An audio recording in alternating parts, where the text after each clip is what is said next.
mudukurikiye mu bice bitandukanye bya ngaho Musanze, Rubavu, muradufite cyane Gicumbi, mu turere dutandukanye twa ngaho mu ntara y'Amajyaruguru, mudukurikiye cyane ku 105 n'ibice 5 mpaka kugera Igoma, aho hose no mu gice kimwe cya Uganda, aho ngaho mudufite cyane.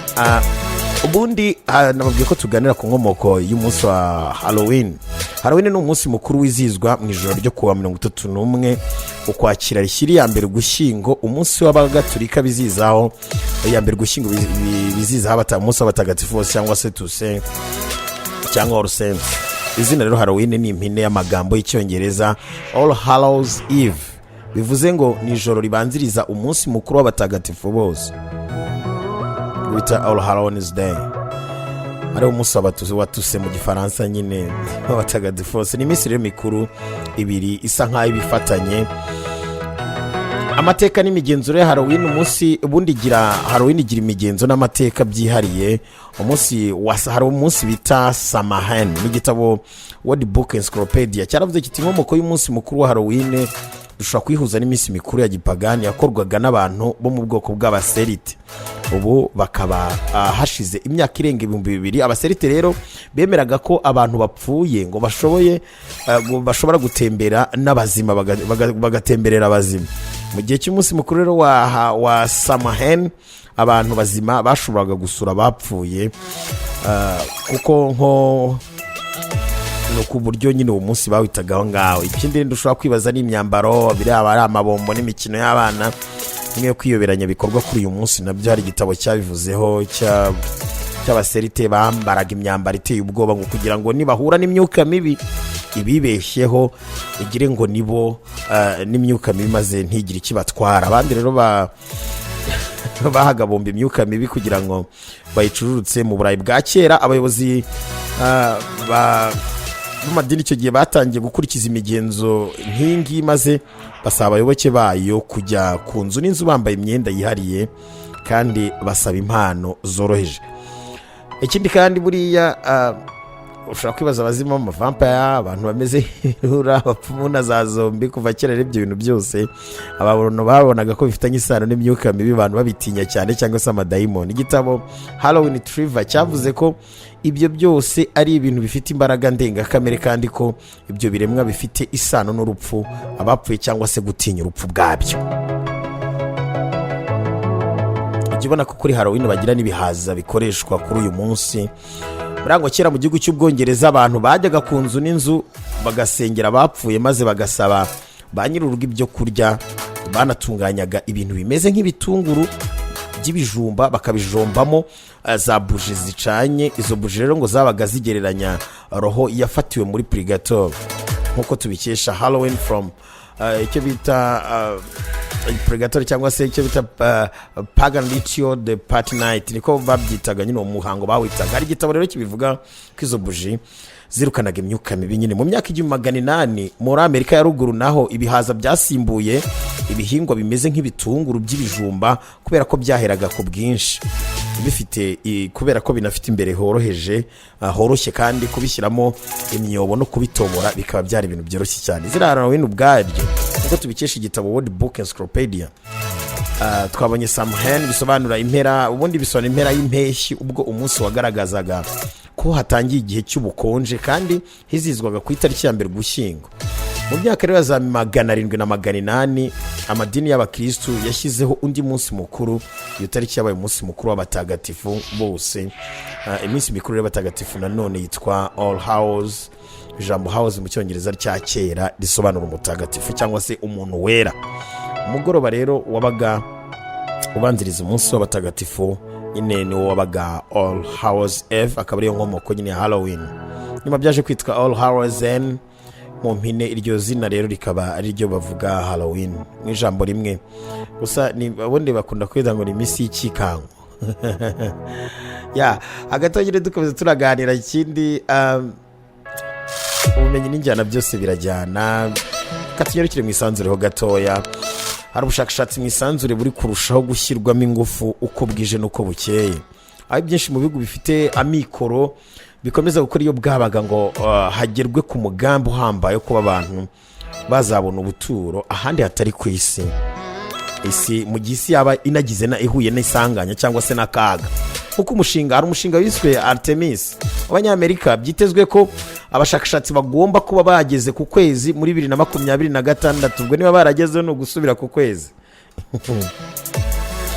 Mu ntego zayo harimo cyane ko bitanavugwa hari umwe byo kuba Abanyamerika barageze ku kwezi.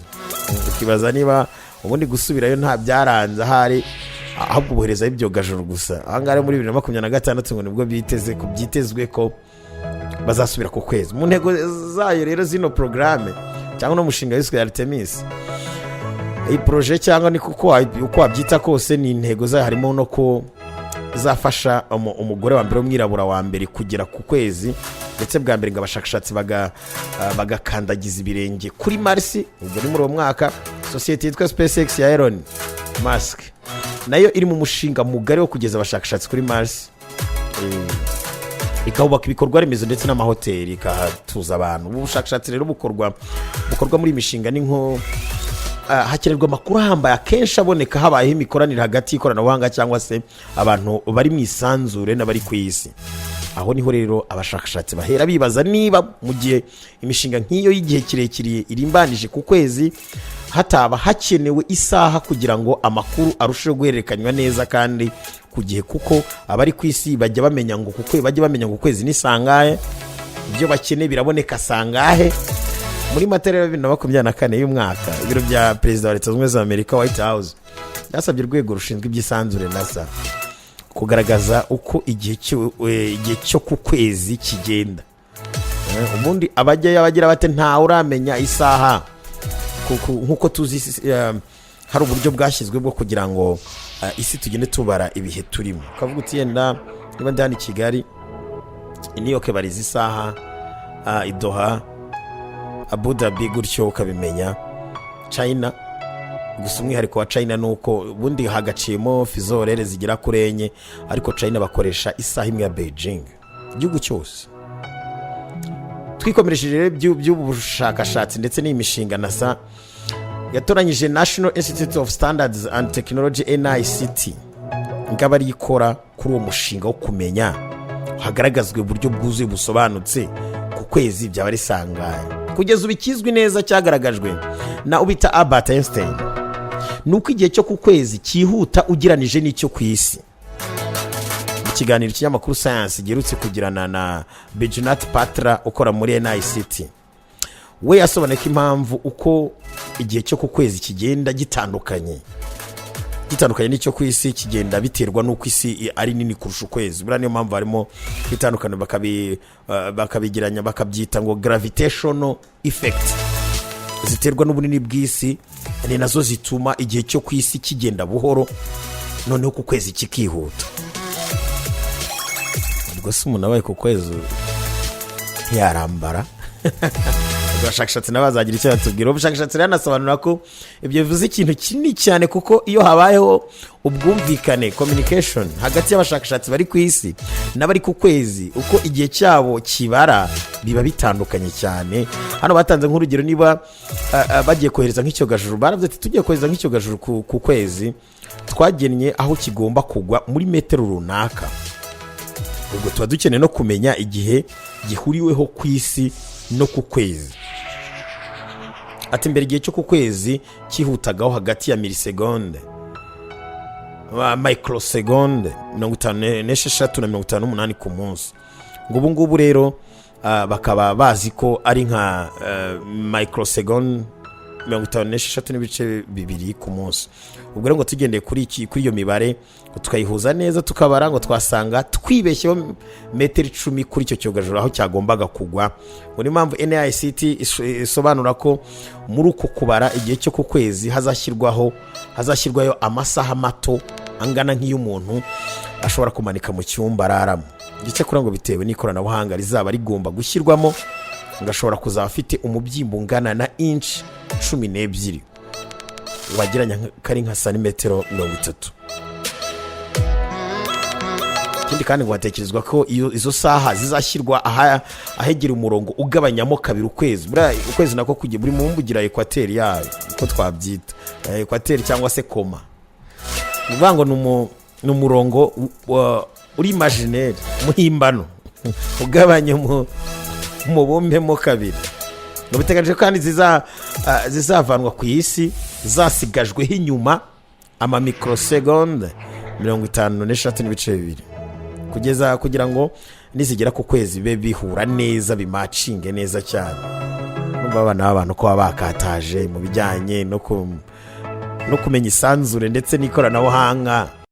Ubwo tugiye kureba ibintu birindwi byagufasha kurinda abana igihe bakoresha ikoranabuhanga. Buriya bafatwa nk'abanyantege nke, abana bashobora no kwibasirwa n'ibitero by'ikoranabuhanga nk'iterabwoba, ihohoterwa cyangwa se kuba babona amakuru atabagenewe. Ababyeyi n'abarezi bagomba kuba bafite ubumenyi buhagije kugira ngo bakurikirane iby'abana bakorera ku mbuga nkoranyambaga by'umwihariko. Hari inama zigera kuri 6 abahanga mu by'ikoranabuhanga ndetse no mu mitekerereze n'umurezi bw'abana bahuriye hamwe baratanga baragenzura byafasha benshi. Icyambere genzura ko basura gusa imbuga wabageneye. Buri hari uburyo bwiza bwo kugenera abana imbuga bazajya basura kuri tablet zabo, computer ziraho mu rugo, uburyo bwa child protection.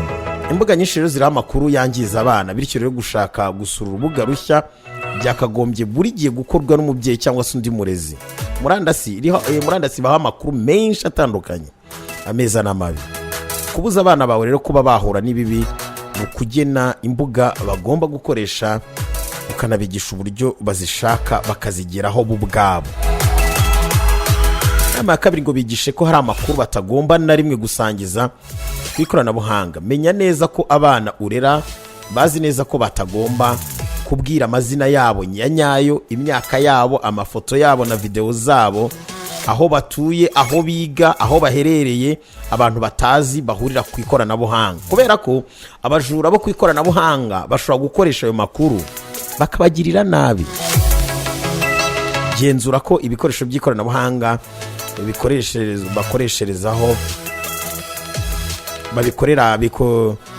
bikoresherezwa aho ngaho hagaragara mu rugo rwawe, ahabona kugenzura neza uko ibikoresho by'ikoranabuhanga bikoreshwa aho ngaho mu rugo iwawe, bihereye aho habona, aho nyine babona bose mu rugo, nyine ntihabeho kwitsimba cyangwa kujya mu cyumba bakifungirana babijyaho. Niho handi hashobora gutuma baba addicted cyangwa se bakarana n'ibitabagenewe, bituma ababyeyi n'abarezi babasha kugenzura iby'abana bakorera ku mbuga nkoranyambaga no kugenzura ingaruka bishobora kubagiraho. Igihe kandi hari aho bigaragaye bigatuma habaho ibiganiro byagutse hagati y'ababyeyi n'abana ku byo gukoresha ikoranabuhanga. Ahubwo se ikibazo nibaza, ababyeyi bo barabizi ubu. Urumva ubwo nabwo tuzagira ikindi cyiciro cyo kwigisha ababyeyi. Genzura iby'umwana wawe yashakishije igihe yari kuri murandasi. Biroroshye cyane kuba nk'ubu ngubu ibintu ndi gukora hano kuri mudasobwa hano ya Isango Star hano muri studio, cyangwa se undi muntu wambandirije, njye biroroshye kuba nabibona ibintu byose. Nyine nkareba yashakishije ibiki, yakoze ibiki, nihe yinjiye, gutya na gutya. Umwana biba byoroshye, cyangwa se n'undi muntu utaragira yenda ubundi bumenyi bwo kumenya uburyo ushobora kuba ibyo wakoze ushobora kubikuraho. Abantu bafite ubumenyi buri advanced ku bijyanye n'ikoranabuhanga, ku buryo imashini ibyo yakoreyeho udashobora kumenya ibyo yakoreyeho, ariko ni bake nyine. Ibi rero kubigenzura nabyo ni ibintu bifasha ababyeyi n'abarezi bagakwiye kugenzura bihoraho ibyo abana baba bashakishije kuri murandasi mu rwego rwo gukurikirana no kumenya ibyo bakorera kuri ikoranabuhanga.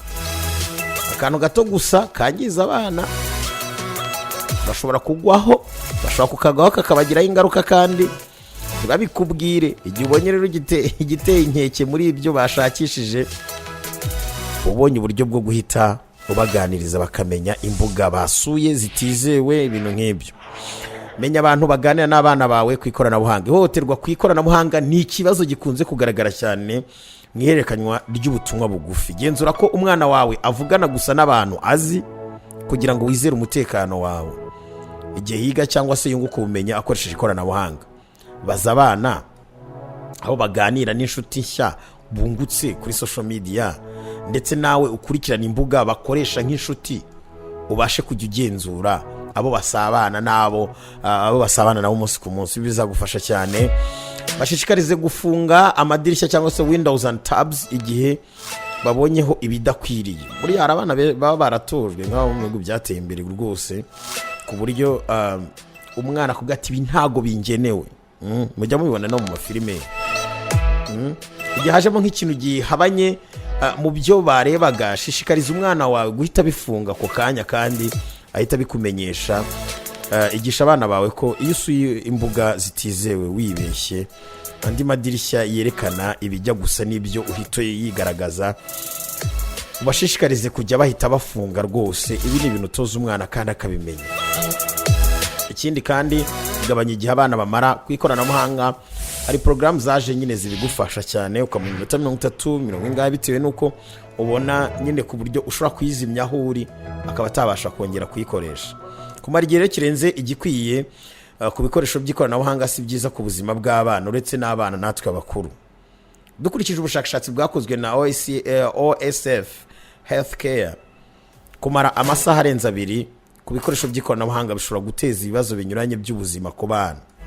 Gabanya igihe abana bamara ku ikoranabuhanga, ubashishikariza ibindi bikorwa nka siporo n'ibindi bihuza abana. Hari abantu bagiye bibaza ngo kuki muri Leta Zunze za Amerika abantu benshi usanga so gusa no mu bindi bihugu byateye imbere usanga abantu badakunda gukoresha WhatsApp. Igihe WhatsApp ari rumwe mu mbuga zikoreshwa n'abantu hirya no hino ku isi. Birango byigeze kuvuga ubwo WhatsApp yajyaga ivaho miliyoni y'abazikoresha bananirwa kuvugana naho ariko usanga hari ibihugu nyine biba biri seriye usanga baba barafunze cyangwa se bo ubwabo umuco wabo atari WhatsApp. Muri Leta Zunze za Amerika habarwa ko munsi ya 20% y'abakoresha telefone zigezweho aribo bakoresha iyi application mu guhana ubutumwa gusa, nk'uko bivugwa n'ubushakashatsi bwakozwe na Pew Research Center. Kuki bitandukanye n'ahandi ku isi rero? Bo bagira umuco wa SMS.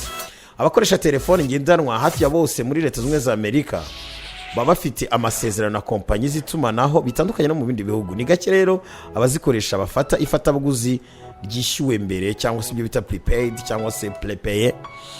Ubwo telefone ngendanwa zageraga kuri benshi mu myaka y'1990 kohereza no kwakira ubutumwa bugufi short message service SMS byari bihenze ku banyamerika. Uburyo bwumvikanyweho n'umukiriya na kompanyi bwabaga burimo umubare runaka ntarengwa wa SMS, kuzirenza bigatuma fagitire iba nini.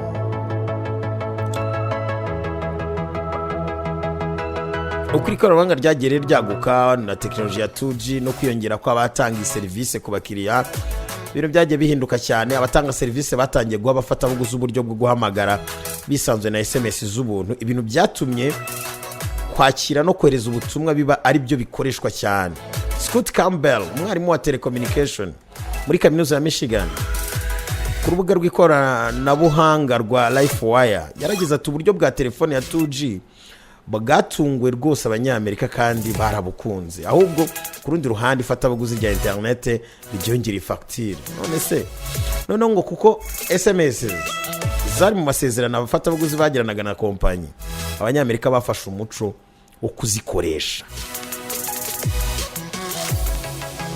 Niyo mpamvu rero nubwo internet kuri telefone ngendanwa iboneka cyane muri iki gihe, ngo nubwo na wifi ziboneka henshi, ubo umuco wa SMS uracyafite imbaraga muri iki gihugu aho WhatsApp yavukiye.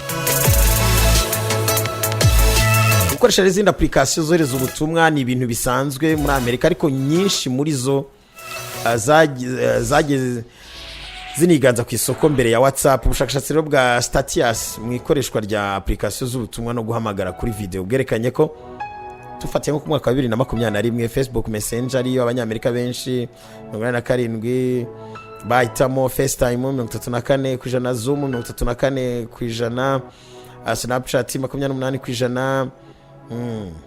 Snapchat imbere ya WhatsApp ku banyamerika, ariko iyo bigeze ku bo mu bwoko bw'abaratino cyane cyane abo muri Amerika y'Amajyepfo, nyine ubwo nibo bavuga ibintu birahinduka. Hafi 50% byabo bakoresha WhatsApp cyane cyane, ndetse n'abirabura babayo abimukira babayo.